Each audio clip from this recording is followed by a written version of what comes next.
Lugupeetud minister, no ma pean ka ütlema, et see palju sõjaline tühi jutt, mida rääkisite selle sissejuhatuse juures, oleks võinud olemata olla ja rääkida sisust. Aga nüüd ma tulegi selle teema juurde, et te kindlasti olete väga kursis selle eelnõuga, mida te esitate.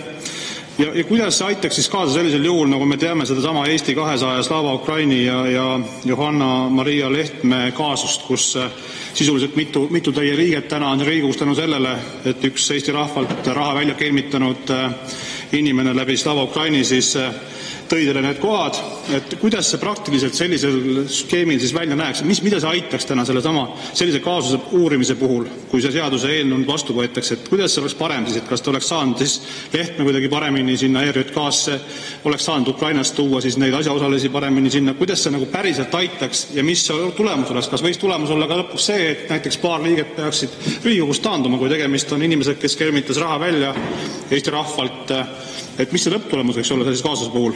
Aitäh. Aitäh.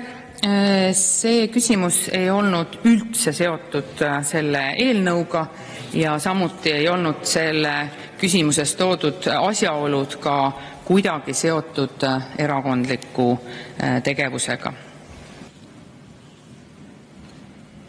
No ärge olge nii tagasihoidlik. Ma enne küsisin teie käest konkreetse küsimuse ja te ütlesite pärast ilusti siin ühe teise küsimuse vastates, et rahvas on kõrgema võimu kandja ja peab saama valida oma esindajaid. Ma tõin ikka selle näite juurde tagasi, kuidas siis see eelnõu reguleerib olukorda näitena nagu Eesti 200 puhul, et teie Johanna-Maria Lehtme tõi mitu teie inimest, kes täna tõenäoliselt ei oleks Riigikogus sisse siia ja tegelikult on Eesti rahvast kelmitanud ja petnud ja ma olen täitsa kindel, et see ei ole kõrgema võimu kõigi kandjate, kes selle hääle andsid, tahe, et nii oleks läinud. Kuidas see seaduse muudatus siis olukorda muudaks või mismoodi see muudaks siis ERJK menetlemist sellise korra puhul?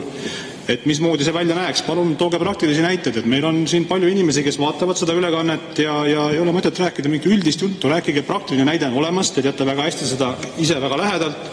Kuidas see muudaks, selle seaduse muutmine muudaks selle juhtumi lahendamist antud olukorras? Aitäh. Aitäh. Kõikides demokraatlikes riikides tuleb ette sellist olukorda, kus inimesed on andnud oma hääle ühele kandidaadile ja seda hiljem kahetsenud, et ta selle hääle andis. Seda saab alati korrigeerida siis järgmistel valimistel. Täpselt sama põhimõte kehtib ka nende kandidaatide suhtes, kes on näiteks EKRE-st tänaseks lahkunud. See olukord on, jah.